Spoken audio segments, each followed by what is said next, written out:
Galénica, somos ciencia y tecnología. Nuestra normativa, la norma 253 en México, sí enmarca la realización de ciertas pruebas, sobre todo en zonas endémicas. De manera particular, para el caso de malaria, vamos a tener un tema aquí en que algunos laboratorios de banco de sangre sí la están realizando. Desafortunadamente, dentro de nuestro catálogo de informes mensuales, no viene como tal un espacio, desafortunadamente, para reportarla de manera particular, puesto que no se realiza en todo el territorio mexicano. De alguna manera es muy específico o son muy específicas las zonas donde se lleva a cabo el tamizaje. Pero justo en este momento estamos trabajando en la actualización de nuestra normatividad y justo ya vamos a actualizar en dos sentidos. En el primero, vamos a hacer una norma no tan extensa para trasladar los requisitos normativos específicos en el tema de serología infecciosa y, por supuesto, tamizaje de infecciones endémicas de ciertos lugares, sobre todo digamos, para nosotros la región costera y tropical, a través de guías que nos van a ayudar a actualizar de un día a otro. Justo a través de la experiencia que tuvimos con COVID-19 y los lineamientos de selección de donantes y el tema de la actualización de selección conforme a los esquemas de vacunación, vimos que es más viable generar documentos tipo guía o tipo recomendación, y es así como vamos a trasladar este tema de tamizaje de enfermedades endémicas, como es el dengue, zika, chikungunya, dengue y, por supuesto, malaria. No las vamos a retirar, pero la norma, contemplamos una actualización que disminuya una norma, no así el requisito normativo, porque el requisito normativo nos va a referir hacia la guía, dar cumplimiento a la guía o a la recomendación.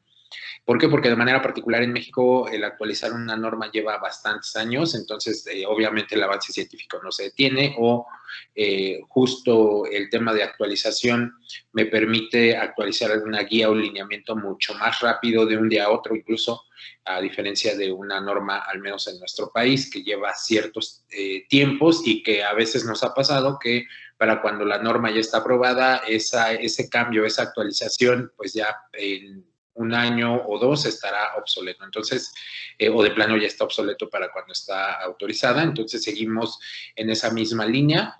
Y justo, a pesar de que en México los casos de malaria de manera particular han disminuido en más del 95% en los últimos 5 años, pues a pesar de que también existe la iniciativa de OMS para tratar de erradicarlo, pues todavía se sigue presentando en algunas regiones del país, sobre todo pues en este tipo de zonas costeras y con cierto tipo de climas, ¿no? Entonces, esa prácticamente es la experiencia actual. No sé si tengan algún tipo de pregunta de manera particular, o no sé si ya va a entrar a presentar el químico Juan Moreno. Gracias.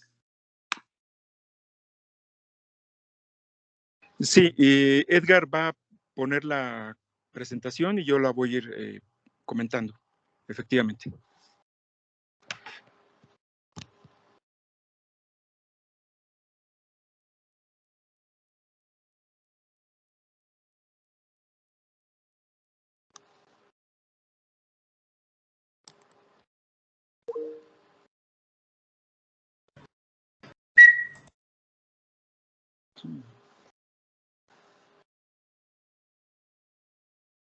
¿Se ve correctamente? Sí, la veo muy bien. Sí, gracias. Ok, pues espero que se encuentren muy bien. Muchas gracias por su atención. Vamos a dar inicio a lo que es la plática, el paludismo o malaria con diagnóstico confiable y automatizado, y en el cual vamos a ver generalidades, morfología, ciclo de vida, prevalencia, diagnóstico, porque de alguna forma Biorrat, con tecnología del Instituto Pasteur, ha logrado identificar de forma certera y correcta, con elevada sensibilidad y especificidad diagnóstica, este malestar que aqueja principalmente a Latinoamérica. Con respecto al paludismo y malaria, que ya conocen bastante información al respecto, es una enfermedad parasitaria que causa el parásito denominado Plasmodium, que a través de la picadura de los mosquitos, principalmente el mosquito hembra, va a generar este tipo de afección. Y el mosquito es del género Anopheles. Con respecto al agente etiológico del género Plasmodium, vamos a encontrar una variedad, como sería el Plasmodium vivax y ovale, que su periodo de incubación abarca de 8 a 30 días o hasta meses, ¿verdad? Que a diferencia de los demás, vamos a encontrar, como por ejemplo en el Plasmodium malariae, una incubación de 18 a 40 días. Sin embargo, el Plasmodium falciparum, que es el patógeno para el ser humano, es el que nos interesa realmente identificar, ya que en algunos países de Latinoamérica, sobre todo Colombia, se encuentra el mayor porcentaje de este microorganismo, de este parásito, con un periodo de incubación de 10 a 12 días, ¿verdad? El Plasmodium, no lo voy a decir que es principalmente por una cuestión zoonótica, el periodo de incubación es de 11 días aproximadamente. Con respecto a estos microorganismos, a este parásito, ¿verdad? Es más frecuente el vivax en lo que es América Central y subcontinente indio, con prevalencia similar en Sudamérica, Oriente de Asia y Oceanía.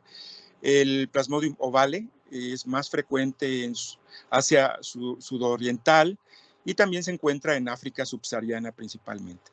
El Plasmodium malariae de alguna forma se encuentra en menor porcentaje a nivel mundial, pero principalmente se identifica en África subsahariana y el falciparum, el Plasmodium falciparum, siempre lo vamos a encontrar en África, Nueva Guinea y Haití. Es por ello la importancia en el caso de migraciones, no solamente de Haití, sino también de Venezuela, Nicaragua, lugares incluso como Jamaica, donde han tenido repuntes o reinserciones de esta enfermedad.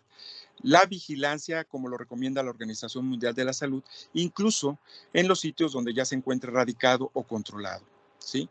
Con respecto a la transmisión, el mosquito anófeles, que de alguna forma va a inocular los esporocitos, que es la forma infectante del parásito, provocando diferentes características dentro del ciclo de la transmisión del parásito. En primera instancia, el mosquito hembra infectado, ¿verdad? Por el Plasmodium, va a picar a una persona, que sería la primera persona infectada, y que de alguna forma va a migrar el parásito para ser replicado y reproducido en el hígado, ¿verdad? En forma de parásitos denominados gametocitos, que dentro del torrente sanguíneo que está dentro de la etapa del ser humano, pues va a lograr que otro mosquito al picar a este individuo, ¿verdad? Nuevamente genere la etapa del mosquito en la cual esos gametocitos se conviertan en esporozoitos.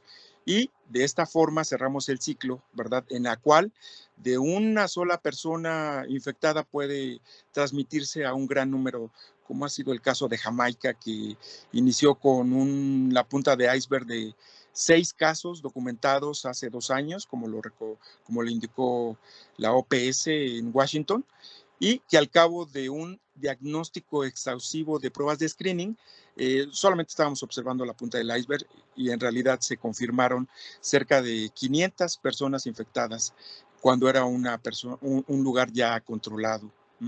Con respecto al cuadro clínico, ¿verdad? Donde no hay una malaria complicada, pues los primeros síntomas, dolor de cabeza, debilidad, fatiga, situaciones que están muy relacionadas con una situación del cuadro de la salud que se ve identificado. Al cabo de 6 a 8 horas ya empieza el cuadro febril con temperaturas por arriba de los 38 grados centígrados, sudoraciones muy profusas y de repente baja la temperatura a 36.8, es una de las características que podemos tener y después de 8 horas definitivamente ya encontramos un cuadro asintomático.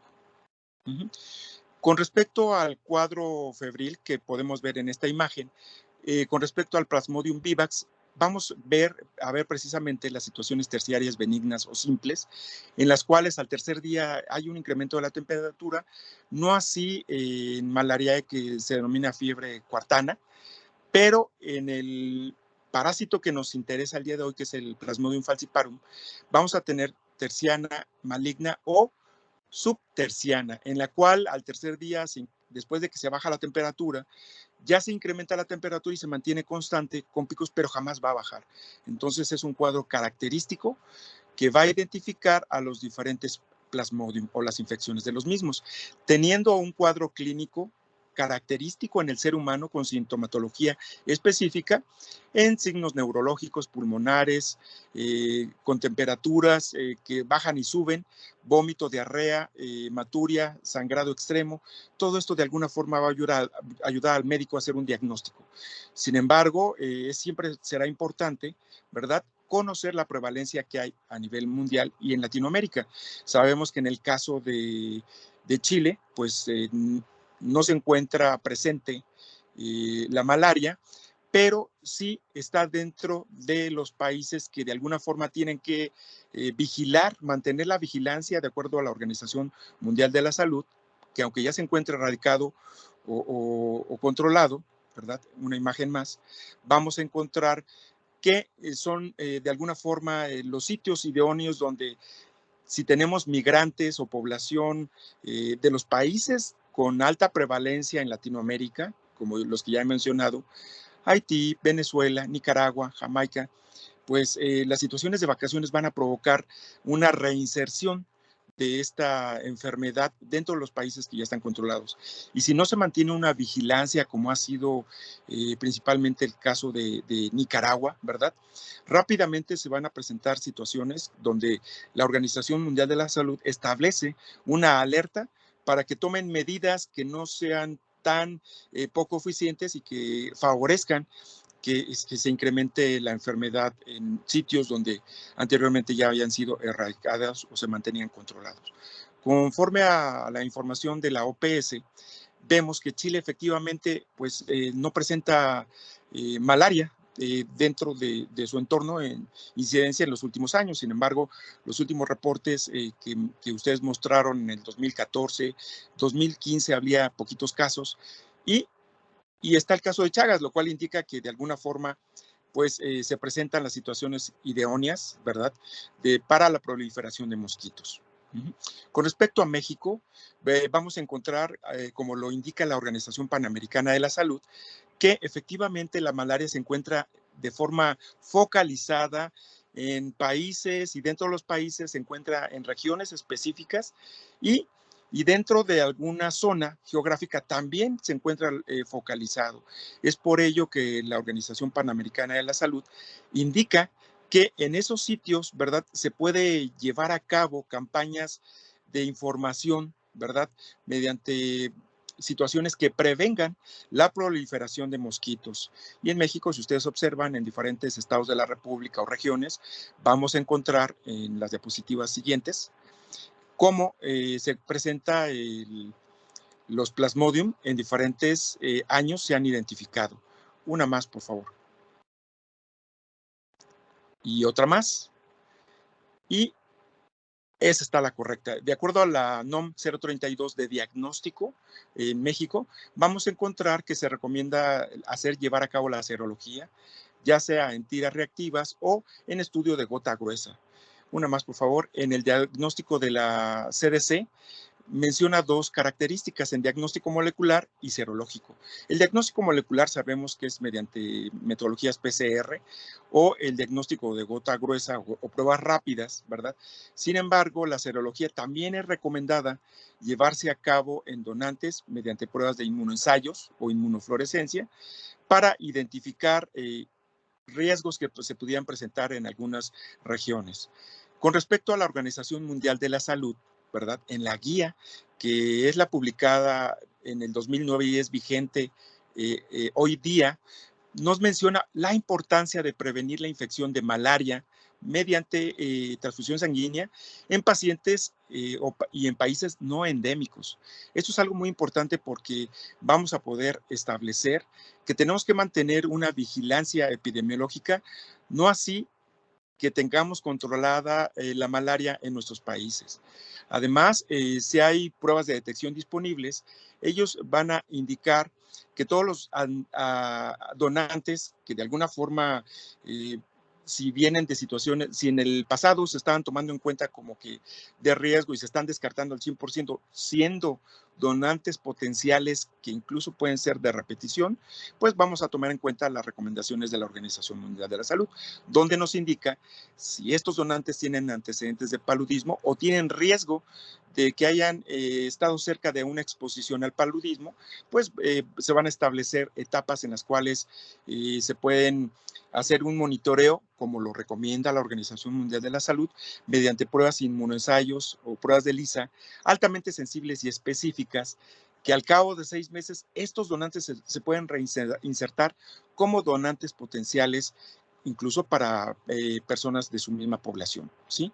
Con respecto a la NOM 253, que es la que está presente en los bancos de sangre en México y que se rige mediante esta normatividad, nos indica, ¿verdad?, que una prueba negativa de alguna forma va a tener que ser validada con los anticuerpos del parásito o principalmente la negatividad, que es la situación más importante para establecer un diagnóstico en los donantes.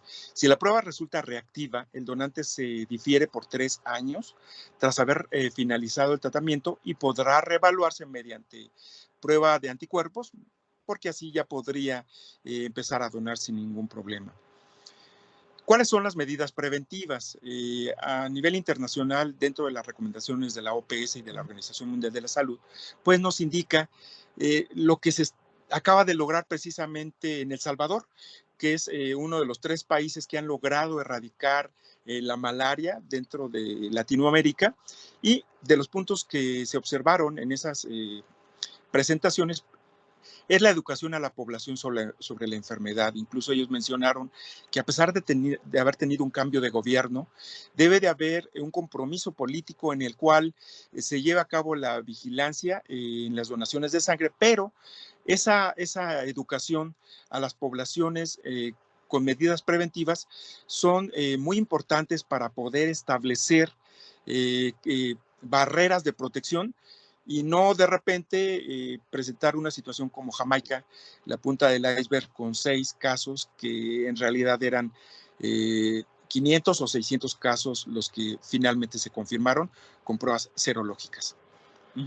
Con respecto a la prevención, de acuerdo a la Organización Mundial de la Salud, que nos indica que existen los mosquiteros que de alguna forma han sido una medida efectiva, preventiva, que es tratado con insecticidas de larga duración para que de esta forma se logre controlar no solamente el compromiso político y la educación a los lugares focalizados de malaria, sino también el uso de mosquiteros, que realmente ha sido una herramienta que la Organización Mundial de la Salud recomienda de primera instancia. El rociado de interiores de lugares, de residencias, de habitación, donde pudiera usarse los insecticidas adecuados para no provocar, pues, después una situación contraria, ¿verdad? Cuando se utilizan no solamente insecticidas, sino medicamentos que de alguna forma provocan resistencias. Tratamientos combinados con la artemisinina, el tratamiento preventivo intermitente, principalmente en mujeres embarazadas, y con respecto al tratamiento tenemos una clasificación de antipalúdicos, donde ustedes claramente van a identificar en la imagen anterior, pues la cloroquina, la primaquina, ¿verdad? Y diferentes antipalúdicos que de alguna forma, el tratamiento en la siguiente imagen lo vamos a observar, es lo que recomienda la Organización Mundial de la Salud para tener control en los diferentes países de Latinoamérica, sobre todo las zonas donde se encuentra esta afección. La siguiente, con respecto a la efectividad de la vacuna, ¿verdad? Existen muchos motivos por los que en la actualidad no existe disponible una vacuna, muy a pesar de que en las últimas semanas se acaba de publicar una probable vacuna, ¿verdad?, contra la malaria. Existen algunas situaciones que de alguna forma, ¿verdad?, no logran establecer una vacuna 100% efectiva. La que ustedes han escuchado en las últimas 2 semanas en Asia, ¿verdad?, tiene una efectividad del 53%, o sea, realmente no se ha logrado esa efectividad al 100%. Dentro de los motivos es de índole biológico, saber que los parásitos son organismos más complejos que las bacterias y los virus, y Y además, en el caso concreto de Plasmodium, en cada estadio biológico, ¿verdad?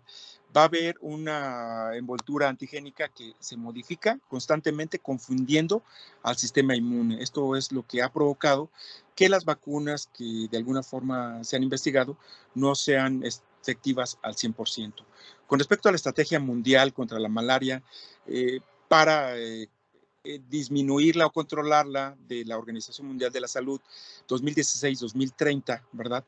Dentro de los objetivos es reducir la incidencia al menos en un 90%, ¿verdad?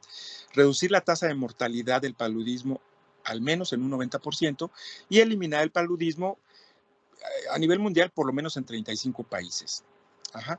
Y uno de los objetivos es impedir su reaparición o reinserción en los países en los que se ha certificado su ausencia o eliminación, mediante campañas y vigilancia, donde incluso en bancos de sangre, pues la recomendación de alguna forma establece una primera ventana de avistamiento de las situaciones cuando por cuestiones de migrantes se presentan en algunos países de Latinoamérica.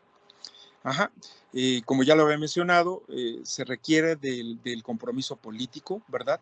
Para mantener informada a la población y al sector salud con respecto a la situación que ha reaparecido, se ha reinsertado en algunos otros países, ¿verdad? Y cuando existe un aumento de la mortalidad por malaria, ajá, y debemos de tener una lucha contra el vector constante. Ya que a nivel mundial el tratamiento es limitado. En 2020, la pandemia de la COVID-19 de alguna forma no ha logrado que se establezca el mantenimiento de las campañas de la lucha contra la malaria. Sin embargo, por otro lado, ha sido benéfico en algunas otras regiones porque al no haber tanta migración y tantas vacaciones en sitios donde se encuentra mucho control, pues únicamente se va a encontrar focalizado y es más fácil su erradicación, ¿sí? Y como lo podemos ver en esta imagen, pues son 2 puntos de los hitos y recomendaciones de la Organización Panamericana de la Salud para poder llevar a cabo, el mantenimiento de la salud en nuestros países y poblaciones. En el punto número 4, que se me hace el más interesante, es evitar el restablecimiento de la malaria en todos los países exentos de la enfermedad. Y pues definitivamente tenemos que evitar que nuevamente se reinfecten los sitios que han sido controlados o a lo mejor donde nunca se ha controlado, pero que hay evidencia de la migración de sitios con alta incidencia de malaria, como sería Venezuela, Haití, Nicaragua, Jamaica. Con respecto a la automatización, vamos a encontrar que Biorrat cuenta con un equipo que lleva a cabo candados de seguridad para realizar pruebas de ELISA en microplaca con tecnología de punta, que es el reactivo de Biorrat, en el cual yo creo que, no sé si esté mi compañero, el maestro Gabriel, ¿sí me escucha? Hola, Juan, ¿qué tal? Hola, ajá, está muy sencillo y aparte es parte de la información que tú investigaste y me gustaría que también conocieran al maestro Gabriel Leiva, que de alguna forma está en contacto con los ministerios de salud en México todo el tiempo y de alguna forma pueden ser puentes de comunicación, sobre todo para el país de Chile, que es un país grande, he visitado muchas veces, y que es gente que de alguna forma agradece que podamos establecer los vínculos con gente tan importante como el químico José Antonio Arroyo, por ejemplo, que es director técnico del Centro Nacional de la Transfusión Sanguínea. Adelante, Gabriel. Muchísimas gracias, Juan. Muy buenas tardes a todos. Continuando a la presentación, como ustedes pueden ver ahí en la diapositiva, encontramos a lo que sería el sistema de automatización para la realización de esta prueba. ¿Cómo se llama esta prueba? Se llama Malaria EIA Kit. ¿Qué trae esta prueba? Bueno, utilizamos, como bien lo dijo Juan, la tecnología del Instituto Pasteur, que consiste en la combinación de antígenos recombinantes que nos permitan incrementar la sensibilidad y especificidad. Ahora, ¿qué tipo de antígenos? Aquellos que nos permitan evidenciar desde el primer contacto o primera manifestación clínica desde su principio y su avance, por lo cual tenemos la capacidad o se tiene la capacidad de evidenciar desde anticuerpos de tipo IgG IgM e IgA.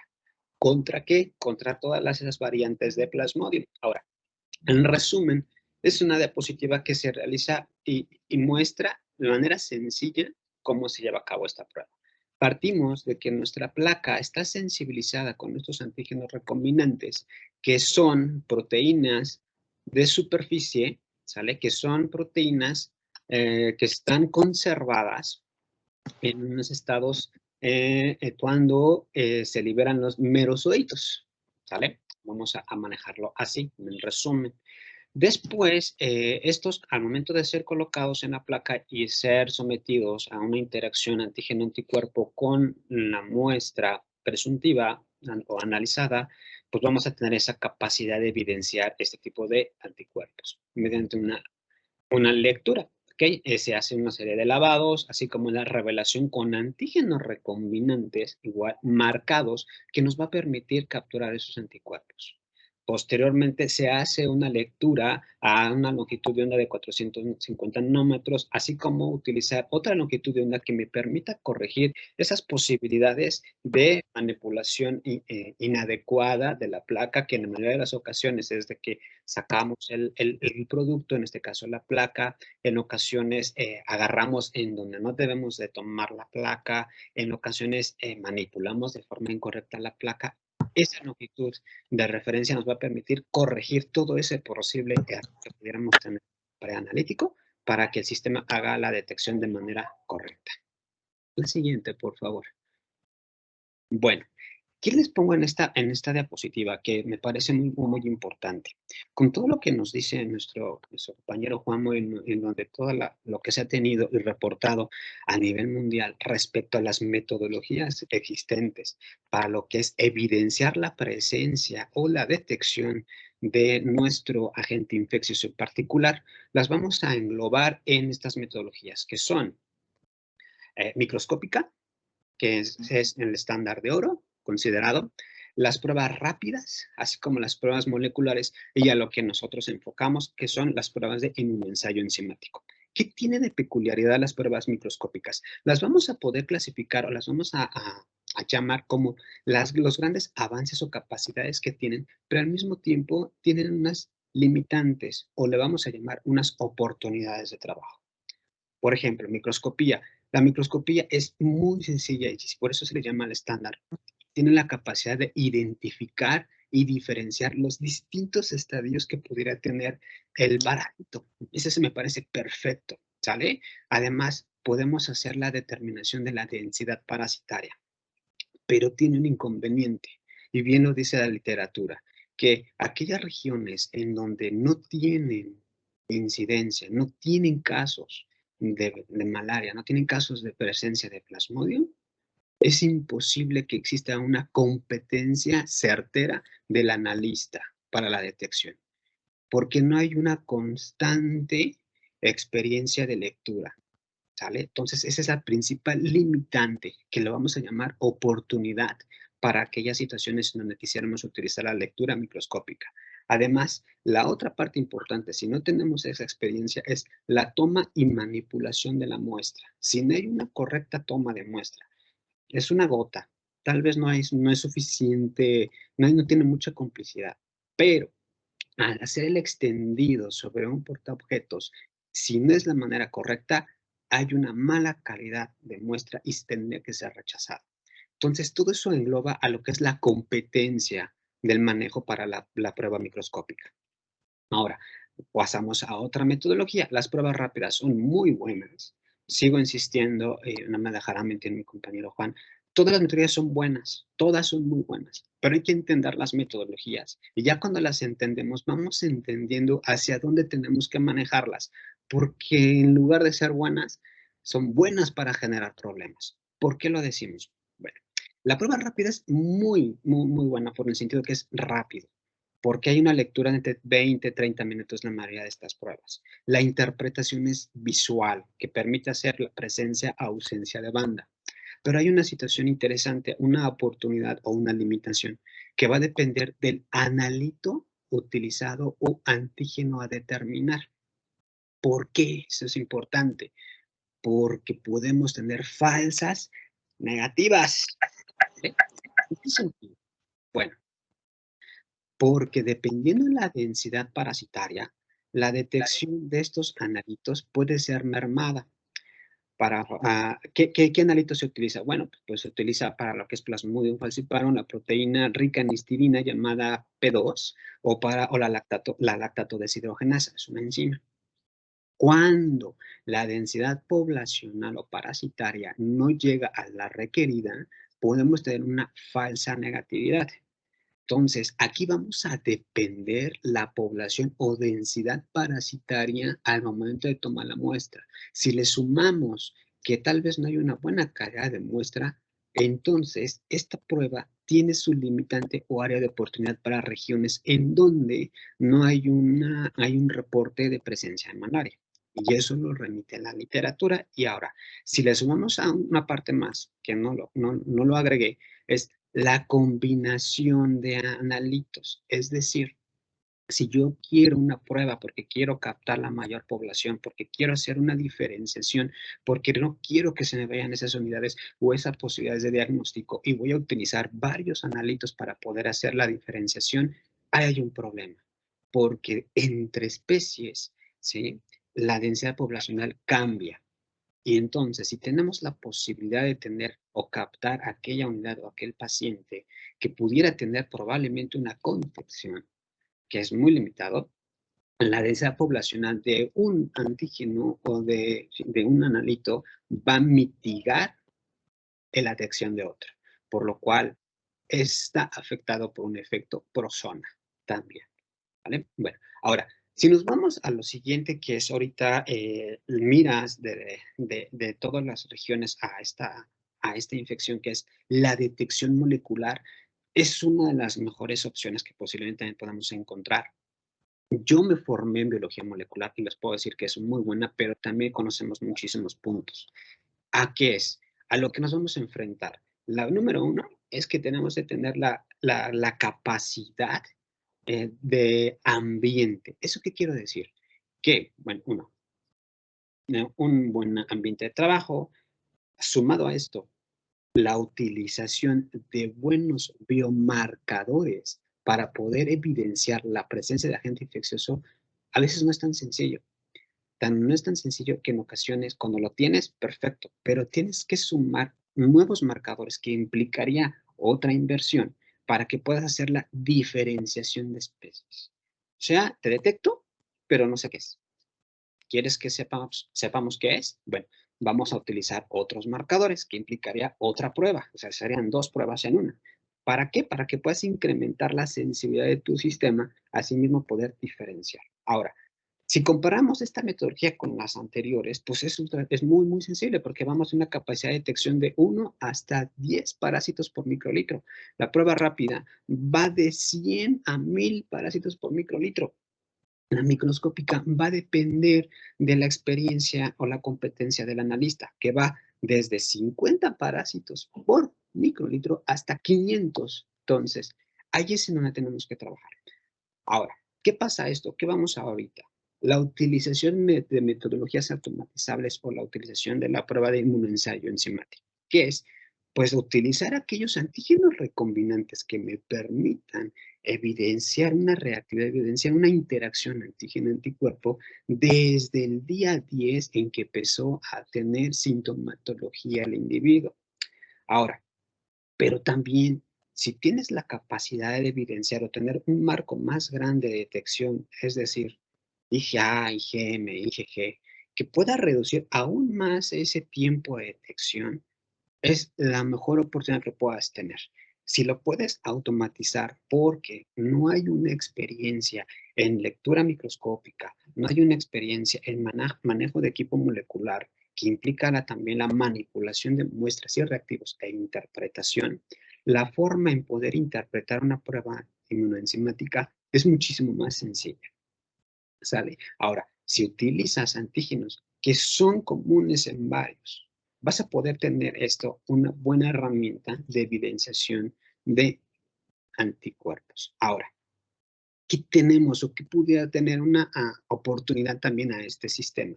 Que si lo hablamos desde el punto de vista diagnóstico, como todo, sola no puede. sola no va a poder, como todas. Va a necesitar de experiencia, si queremos enfocarla también o de la mano con lectura microscópica, va a depender de la competencia del analista para la lectura microscópica, la competencia para el manejo de pruebas moleculares, la competencia en discernir qué prueba o no utilizar si utilizamos en combinación con una prueba rápida. Repito, las limitantes de las pruebas radican en la densidad poblacional parasitaria, mejor dicho, para poder ser útil. Aquí nos vamos a un área en donde es una respuesta inmunológica, donde no vamos a depender de manera directa la densidad parasitaria, sino dependemos la presentación de antígenos, la detección de esos antígenos en nuestro sistema que despiertan una reacción inmunológica, y eso es lo que nosotros nos enteramos. Eso es lo que nosotros buscamos. Que seamos una herramienta, que nos sumemos a un diagnóstico, pero sí, como se hace en Alemania, como se hace en Suiza, utilizar tamizaje en bancos de sangre para poder discernir la no presencia, la no sospecha evidenciada o documentada de un probable caso en malaria. ¿Vale? Siguiente, amigo, por favor, si me ayudas. Ok, pues ¿dónde hacemos eso? Se hace todo esto en este sistema, que es un sistema automatizado, que nos permite procesar las muestras de manera automática e incubar las muestras de manera automática, el pipeteo de manera automática, así como el monitoreo del trabajo, que sería monitorear que se dispensó muestra, monitorear la dispensación de los reactivos, así como el control de la temperatura durante el proceso. ¿Vale? Y al final nos dará un informe que nos indicará reactivo, no reactivo, o en su caso, dudoso o está en zonas. ¿Ok? Sí, eso sería todo, mi estimado Juan. No sé si queramos agregar algo más. Muy bien, pues muchísimas gracias por su atención. Estamos con gusto para cualquier pregunta que ustedes tengan, ya que para nosotros es de gran interés toda la Latinoamérica mantener precisamente controlada con tecnología de punta una buena salud para nuestras poblaciones.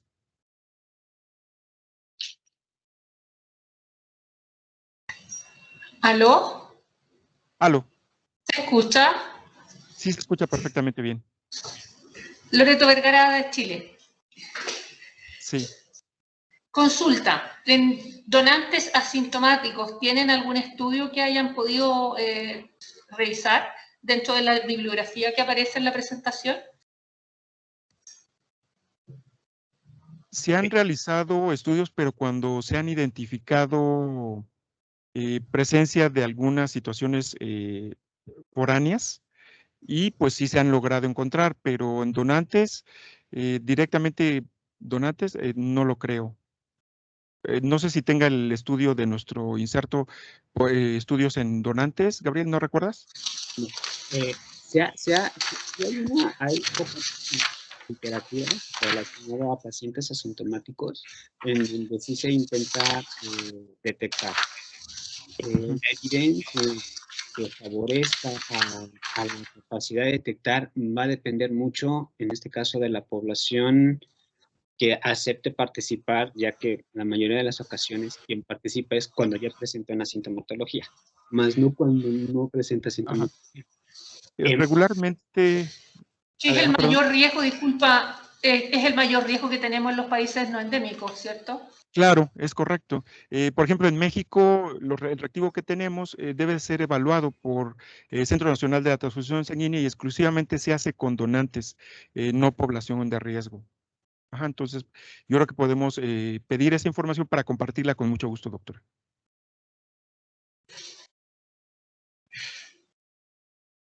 Por acá, Ramón de Valparaíso.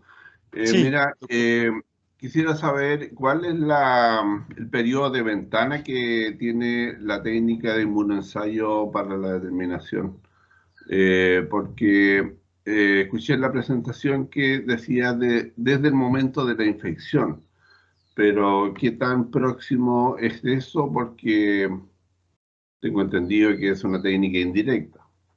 Claro, sí, únicamente identifica anticuerpos. Aquí la ventaja que tiene esta tecnología de origen francés es que identifica 3 tipos de inmunoglobulinas, como serían los anticuerpos de memoria, las IgGs, IgMs en etapa aguda y las IgAs en seroconversión, que para este tipo de enfermedades de alguna forma establecen un diagnóstico muy cercano, incluso con la detección del parásito. Pero obviamente que no es igual que cuando detectamos el parásito o la replicación en ese momento. Pero con los anticuerpos totales sí logramos establecer un diagnóstico muy cercano de unos cuantos días, doctor.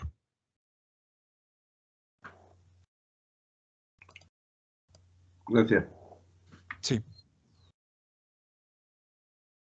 Y ahora, en relación a, en muchos lugares, por ejemplo en Estados Unidos, sé que las personas que viajan a regiones endémicas se les restringe la donación, por ejemplo, de sangre por un año, al menos. Ok. Eso, pero tengo entendido que después no le hacen la prueba serológica. Entonces, quisiera saber si ustedes tienen más antecedentes de eso. ¿Cuál es la metodología que ellos están usando? De acuerdo a la recomendación de la CDC, es precisamente inmunofluorescencia o prueba de ELISA. Y la prueba de ELISA, que es la que establece el diagnóstico indirecto, como lo comentó doctor, es efectivamente para de alguna forma restablecer esos donantes y puedan donar al cabo, lo recomienda como 6 meses en los cuales no pueden donar. Y posterior a los 6 meses tendrían que hacerse una prueba serológica de ELISA, ¿verdad? Y si es de anticuerpos totales, mucho mejor. Y ya una vez que el resultado es negativo, ya pueden reinsertarse como donantes potenciales. Gracias.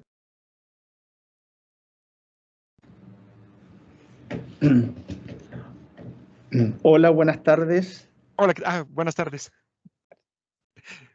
¿Cómo están? Muchas gracias por la exposición. Ha sido muy ilustrativa para nosotros. Quería consultarles si ustedes tienen información de uso de esta técnica de inmunodiagnóstico en lugares, áreas no endémicas y que la han utilizado para personas que provenían de áreas endémicas y qué resultados han tenido. Y estoy hablando si lo tienen datos de Latinoamérica, porque yo sé que hay algunos trabajos en Europa, en Alemania, donde se ha utilizado, pero para nosotros, ¿por qué es importante la pregunta recién hecha digamos, por la doctora, en el sentido de, estamos pensando en una técnica a utilizar para el despistaje justamente de personas que provienen de áreas endémicas, en países no endémicos, digamos. Entonces, esa información para nosotros es fundamental. Si tienen algún dato de prevalencia en esta situación clínica. El caso más cercano que pudiera comentarle, doctor, es la situación que se presentó en Jamaica, un país no endémico en años anteriores y que de repente hicieron un reporte de 6 casos a la OPS en Washington. Entonces indicó que tenía que llevarse a cabo en un gran número de población screening para anticuerpos, únicamente por métodos indirectos para establecer si ya previamente la población estaba infectada. Nunca se imaginaron que esos 6 casos de casos importados de lugares endémicos, pues realmente fuera la punta del iceberg, como lo mencionan, porque encontraron más de 500 casos, entonces que sería el caso de los países no endémicos, como Chile, que siempre no se debe descuidar esa barrera de vigilancia. Y sobre todo, banco de sangre es un punto en el cual se puede identificar ese tipo de cuestiones. Gracias.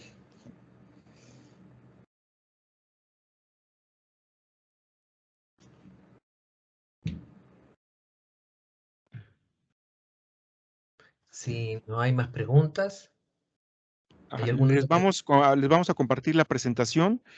otras bibliografías que no están documentadas en la presentación, pero que tenemos los datos para que ustedes puedan tener acceso a esa información que nosotros compartimos generalmente con nuestros clientes. Sí, con muchísimo gusto.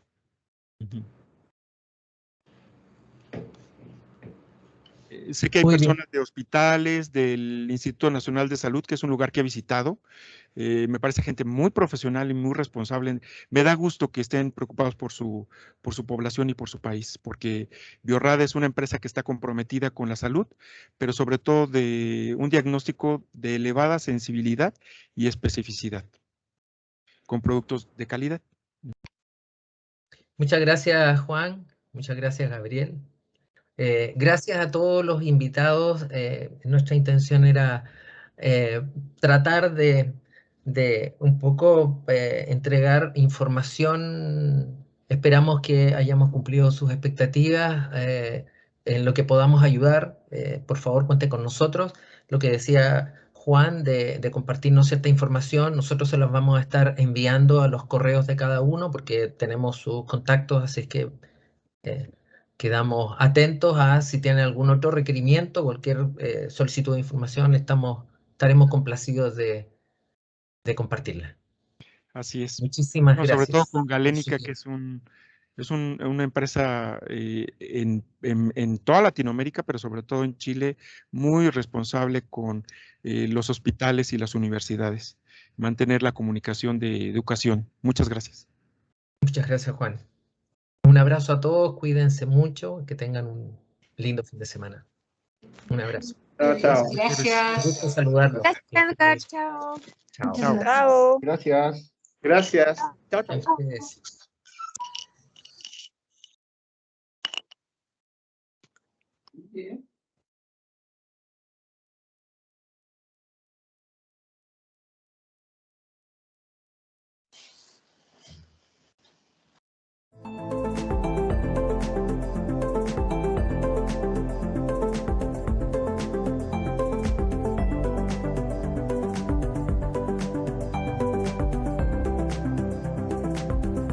Galénica, somos ciencia y tecnología.